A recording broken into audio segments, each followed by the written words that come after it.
A paz do Senhor, tudo bem? Passando aqui para deixar mais uma palavra do Senhor para vocês aqui, que se encontra no livro da Bíblia. Queria falar sobre Jacó. Jacó era um homem que ele lutou desde pequeno para receber uma bênção, mas Deus já tinha entregado a bênção para ele, porque ele tinha dito: amei mais a Jacó do que a Esaú. Na palavra ele diz isso: amei mais a um do que ao outro. Ele amou Jacó e tinha abençoado Jacó no ventre já. Da mãe dele já tinha abençoado. Ele falou: vou abençoar Jacó. Por quê? Porque ele falou que amou mais a Jacó do que a Esaú. E ele decidiu abençoar Jacó, porque já tinha um plano na vida de Jacó. E aí, Jacó lutou por uma bênção que ele não sabia que era dele, mas já era dele. E ele lutou antes de sair do ventre, agarrando o calcanhar do irmão dele para tentar ser primeiro, não conseguiu. Logo após isso, ele tentou comprar o título de primogênito com um prato de lentilha, mas isso não se compra. Depois ele colocou sobre ele peles de animais e se vestiu parecido com seu irmão para enganar o pai dele para receber uma bênção que já era dele. Aí ele fugiu para longe e se manteve escondido por muito tempo do irmão dele, por medo do que o irmão dele poderia fazer com ele. E aí, o que Jacó fez? Ele fugiu, ele encontrou um lugar onde ele foi trabalhar, ele se apaixonou por uma jovem, trabalhou muito tempo por ela. E não recebeu ela, recebeu a irmã dela. Mas depois de muito tempo ele trabalhou de novo, mais um período de tempo, e aí recebeu ela. E aí ele fugiu do seu sogro, com medo do que poderia acontecer, porque ele tinha feito muita coisa lá, e que se tiver mais curiosidade pode ler. Eu quero gerar isso em você, pra você ir lá e buscar e saber, caramba, o que Jacó fez para querer fugir do sogro dele. Mas aí ele fugiu, e aí no meio desse caminho o sogro dele encontrou ele, abençoou ele, falou: porque você fugiu, não sei o que, conversou com ele. E ele falou: ah, tá bom, mas eu tenho que voltar. Porque ele queria voltar para a terra dele, mas ele sabia que ele encontrou o irmão dele. Ele falou: mano, eu tenho que me preparar para essa luta. Então ele se preparou. No meio do caminho ele encontrou com Deus. A família dele passou por um lado e ele ficou, e ele encontrou com Deus em Betel. E aí ele teve uma luta com Deus lá em Peniel, no início de quando ele começou a descobrir quem ele era. Ele lutou com o Senhor. E no final da tarde o Senhor foi e feriu a coxa de Jacó. E aí um homem que viveu correndo não ia poder mais correr, mas a partir dali ele aprendeu a caminhar. Porque quem corre muito não percebe as coisas, porque quem anda ansioso não percebe nada. Fica sempre se projetando para o que vai adiante, mas nunca vê o que está acontecendo agora. Se ele tivesse sido um pouco mais paciente e percebido que o Senhor já havia o abençoado, muitos dos erros que ele cometeu poderiam não ter acontecido. Deus falou para ele: qual é seu nome? Meu nome é Jacó, ele disse. Ele disse: seu nome não é Jacó, seu nome é Israel. Por quê? Porque ele não era nem Jacó, nem Israel.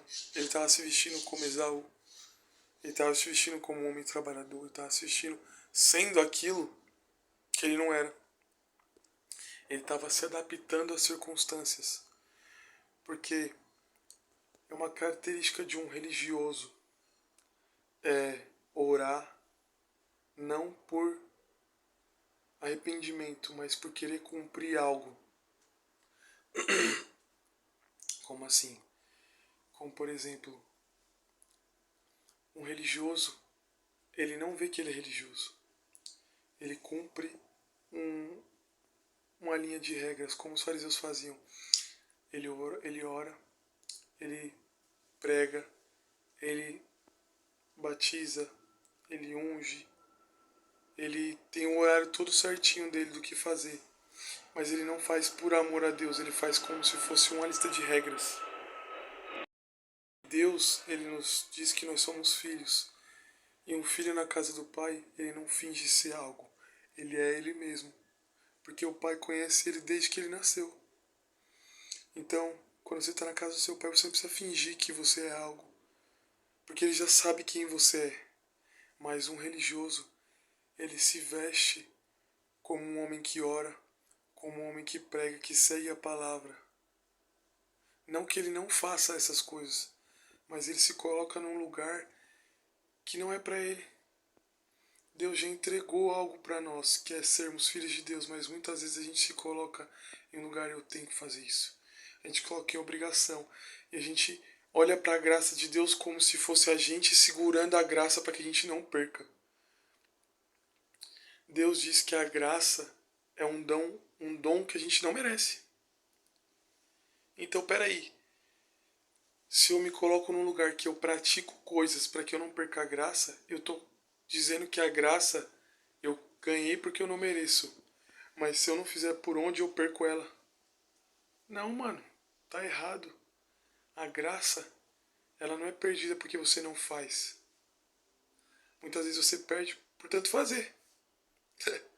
Porque você faz não por amor a Deus, mas por uma condição de querer ser perfeito. E a gente não é perfeito. A graça veio porque eu e você não somos perfeitos. Deus derramou a graça para que ela nos santifique. Não a gente santifica a graça. Os meus erros revelam a glória de Deus. Por quê? Porque é eu mostrando que eu sou falho e necessito de um Deus perfeito que mostra que Deus é perfeito. É nos meus erros, é nas minhas fraquezas que o poder de Cristo se manifesta, e não nos meus acertos. Não é quando eu me mostro perfeito que Deus se faz na minha vida, mas é quando eu mostro que sou falho que Deus se mostra que eu necessito dele. É nos meus erros que eu demonstro que eu preciso da graça. Eu não sou perfeito. Deus é perfeito. E nós precisamos dele porque ele é perfeito. Olha essa frase que eu aprendi. Os meus erros revelam a glória de Deus em mim. Porque não sou eu que santifico a graça, mas a graça vem para me santificar. Não sou eu que sou perfeito para que Cristo habite em mim. É Cristo que me faz perfeito para que Ele habite em mim. Então, por que eu busco a palavra de Deus? Por que eu busco a misericórdia do Senhor? Porque eu preciso dela. Jacó, ele buscou uma bênção que já era dele, assim como nós também, por muitas vezes, tentamos buscar algo que Deus já entregou para nós. Já é nosso o título de filho, porque Jesus morreu na cruz por mim. Foi pelo sangue dele que eu fui salvo. Não foi pelos meus méritos. A graça nos foi dada para que não seja por mérito que a gente alcance os céus, mas porque Deus quis que alcançássemos. E quando a gente entra nesse lugar de entender que é Deus que quer que eu seja salvo, é que a gente começa a praticar as boas obras por amor a Cristo. Então que a gente tem que entender que não é os meus atos, não são as minhas práticas, não é eu ter um devocional diário que me mantém constante. É eu nunca parar de fazer. Tipo assim, não é porque eu faço que eu sou constante. Eu sou constante por não deixar de fazer. Se hoje eu fiz devocional, ou simplesmente ontem eu fiz, mas se hoje eu não fizer, mas eu tiver orado, eu tiver lido um versículo, e eu não tiver me distanciado daquilo que Deus falou para mim ontem e tá praticando, eu não tô errado. Por quê? Porque eu não deixei de ser constante, eu continuo na palavra de Deus. Porém, na mente do religioso, todos os dias eu tenho que fazer devocional. E o devocional para mim é o quê? Não entrar no momento de devocional, se eu começar a ler a Bíblia e não vir uma palavra sobre mim, um entendimento, uma rema dos céus, não é devocional. É como se eu fosse conversar com um colega meu na rua. E aí eu estivesse conversando com ele. Se daquela conversa os 12 não saírem edificados, não é uma conversa. Mas o que torna a amizade entre nós não é todo dia a gente conversar e ficar mais inteligente um com o outro. É simplesmente a gente ter uma conversa. Deus, ele não quer um momento de devocional em que ele venha revelar todos os dias algo novo. Tipo, nossa, hoje eu descobri que Jacó se vestia com as vestes do irmão dele porque ele queria ser aquilo que ele não era. revelação. Não, mano. Um devocional é um momento de conversa com Deus. Ele vai revelar algo se ele quiser. Se ele não revelar, não quer dizer que você está fora daquilo que ele quer para você. Pelo contrário, você está naquilo que ele quer. Ele quer que você esteja naquele lugar de conversação, de momento de ouvir ele, de ler a palavra dele, de se alimentar. Se você não escrever nada no seu caderninho, se você não tiver uma revelação, tudo bem. É normal. Deus não vai te revelar as coisas todos os dias. Isso é o que meus líderes sempre me falavam. E eu não percebia. E hoje, vendo um podcast, eu falei, caramba, mano. O cara quebrou.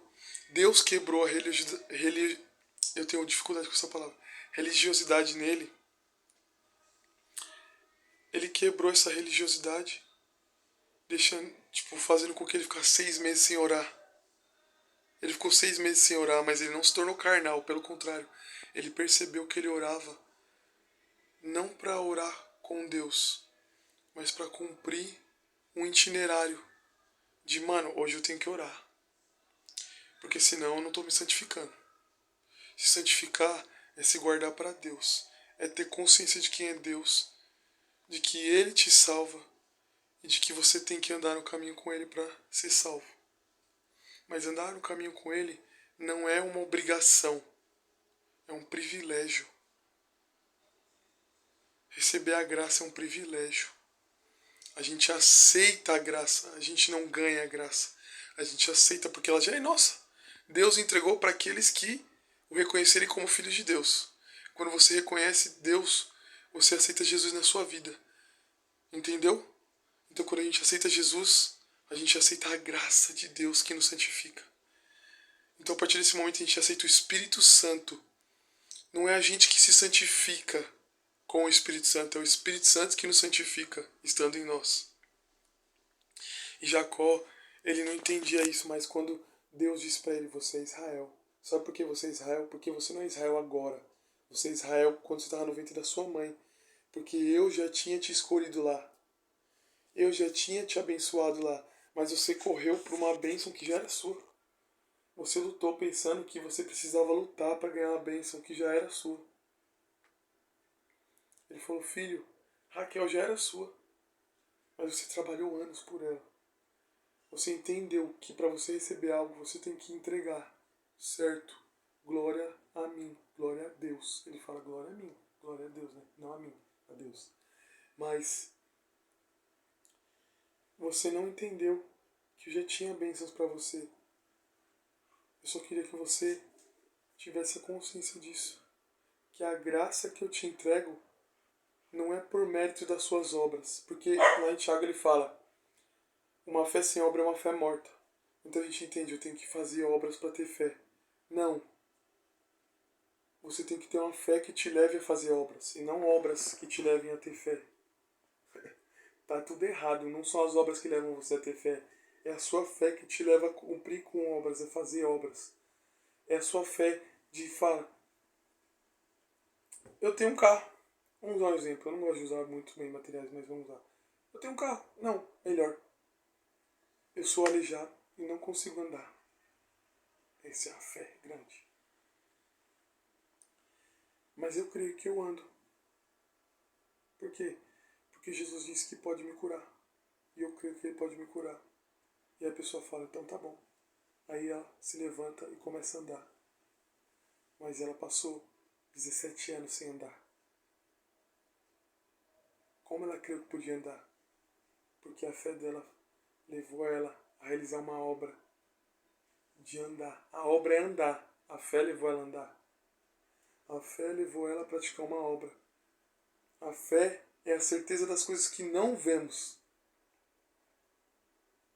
E a esperança daquilo que a gente irá receber. Então, peraí. Ele não andava, mas ele cria que ele podia andar porque Jesus pode curar. E na hora que ele levantou, ele andou. Porque a fé dele gerou uma esperança de crer que Deus podia fazer ele andar. Então a fé fez ele fazer obras. Quando o Tiago fala, me mostre sua fé sem obras, eu mostro minha fé com obras. Eu mostro minha fé com obras. Eu não mostro minhas obras de fé. Eu mostro minha fé com obras. Jacó correu atrás de buscar uma bênção para ser aquilo que ele não era. Ele pensou, Esaú recebeu a bênção, mas ele já tinha recebido, era dele a bênção. Entendeu? Ele buscou fazer obras para ser abençoado. Ele buscou se vestir de algo que ele não era. Então a gente não tem que tentar ser santo. A gente tem que ser santo. Como é ser santo? Ser santo não é orar, ler a Bíblia, ser um homem profeta, onde eu for vou botar a mão e vai acontecer. Não. Ser santo é crer que Deus te santifica. É deixar com que o Espírito Santo faça a obra dele em você. É dia após dia sentar no sofá e olhar pro nada. E de repente Deus fala com você. Por quê? Porque você é amigo dele. E um amigo a gente pode conversar a todo momento. Mas um religioso, ele não é amigo de Deus. Porque ele coloca e estabelece um local onde Deus pode falar com ele. Deus fala, caramba. Nem na época do tabernáculo fazia isso. Porque os profetas recebiam a palavra do Senhor, não importa onde eles estivessem, porque profeta é amigo de Deus. É a todo momento estar preparado para receber algo do Senhor. E religioso não está preparado para receber algo do Senhor a todo momento. Só nas horas que ele estabeleceu. Jacó falou, eu só vou receber a bênção do Senhor se eu for igual a Esaú. E no fim Deus revelou para ele, você é abençoado porque eu decidi te abençoar, não porque você é igual a Esaú. Porque eu não amei Esaú primeiro, eu amei você mais do que a Esaú. Seu nome não é Jacó porque seus pais colocaram o nome de Jacó porque eles viram Jacó em você. Mas eu olhei Israel. Eu não vi um homem, eu vi uma nação em você. Eu quero que você entenda isso hoje, ele disse para Jacó, quando ele chamou Israel. Eu feri a sua coxa para que você não corresse mais, mas você caminhasse comigo. Para que você não tentasse se colocar num lugar onde eu só posso te abençoar se você for assim. Não. Eu quero que você entenda que eu te abençoo porque eu te amo. Porque eu decidi te abençoar. Não porque você merece ser abençoado. E é forte isso. Porque Jacó entendeu isso, e a partir do momento que ele entendeu isso, ele começou a viver isso. Em todo lugar que ele ia, ele construía um altar para o Senhor, glorificando Deus, que o abençoou e que o amou primeiro. Que a gente venha entender esse lugar de ser amigo de Deus. De não tentar se vestir com roupas de religioso, de o orador, o cara que ora, o cara que prega, o cara que lê, o cara que é abençoado. Não. Hoje eu entendo que Deus está quebrando isso em mim, porque eu fui isso muitos dias e eu não quero mais ser isso não. Está repreendido no nome de Jesus Cristo. Por um tempo eu fui quem eu era, mas depois de um tempo eu me vesti com roupas de quem eu não era. Porque tinha um tempo que eu sentava no sofá, olhava pro nada e Deus mandava uma palavra. Caraca, mano, eu ia lá e escrevi um devocional que tipo, mano, eu não tava lendo a Bíblia. Às vezes eu tava assistindo um filme, ou às vezes eu tava sentado na praça olhando pro nada, brisando, como as pessoas dizem hoje, né? Ou moscando, mas pra mim era tipo. Eu tava lá olhando assim pro nada, sabe? Nem pensando em nada, eu só tava tipo olhando pra parede e imaginando a parede assim, ó. E de repente Deus vinha. Oh, em Hebreus eu falei isso aqui. Caramba, sério, pai? Sério? Sabe o que mais? Aí começava a falar, falei, caramba. Minha primeira pregação surgiu eu trabalhando, eu tava lá batendo caixa, daqui a pouco Deus. Você sabe o que é esperança? Eu não. Você que tá me falando? O que é? Ele. É a espera da herança. E esperança nada mais é do que esperar por algo que eu vou te entregar. Sem saber que eu vou te entregar, só esperar, ter fé. Falei, caramba, é mesmo. E a esperança é a consciência de que tem uma herança para esperar, mas eu vou esperar. Eu não vou ser ansioso. Falei, caramba, é mesmo. E foi do nada. Eu bati no caixa, eu bati na caixa, ele falou pra mim, eu falei, caramba, que da hora. Eu quero isso. Uma vez ele falou algo pra mim que eu recebi que é pros dias de hoje. Que é, muitas vezes a gente tem que ser igual um cacto no deserto, porque no deserto nunca chove, mas quando chove, o cacto guarda aquela umidade dentro dele. Porque ele não sabe quando vai chover de novo. E com aquela água que ele guardou, ele se alimenta. Ele espera pelo dia da chuva novamente, mas ele tem aquilo que a chuva derramou da última vez. E é isso. A gente pode muitas vezes ser igual a Abraão.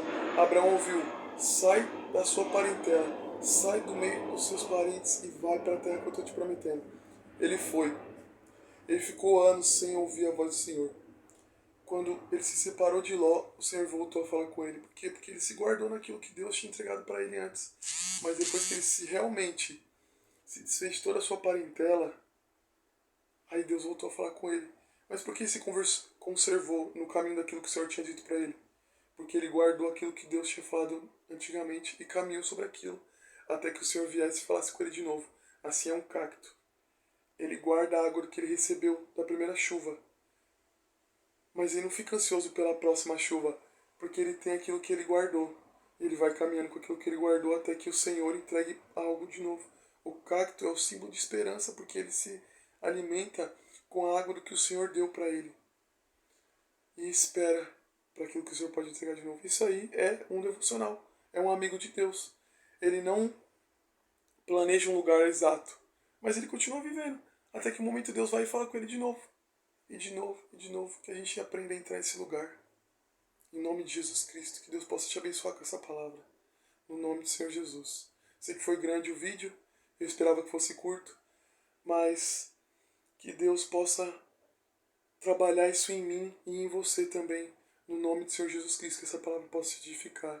Que a graça, que a paz e que a doce comunhão do Espírito Santo esteja com você. No nome de Jesus Cristo. Você é amado. Você é filho e filha de Deus. Você é escolhido. E você já foi destinado desde o ventre da sua mãe a ser amado por Deus. Só basta você reconhecer quem Deus é na sua vida. E quem você é em Deus. Amém. Que Deus te abençoe em nome de Jesus Cristo.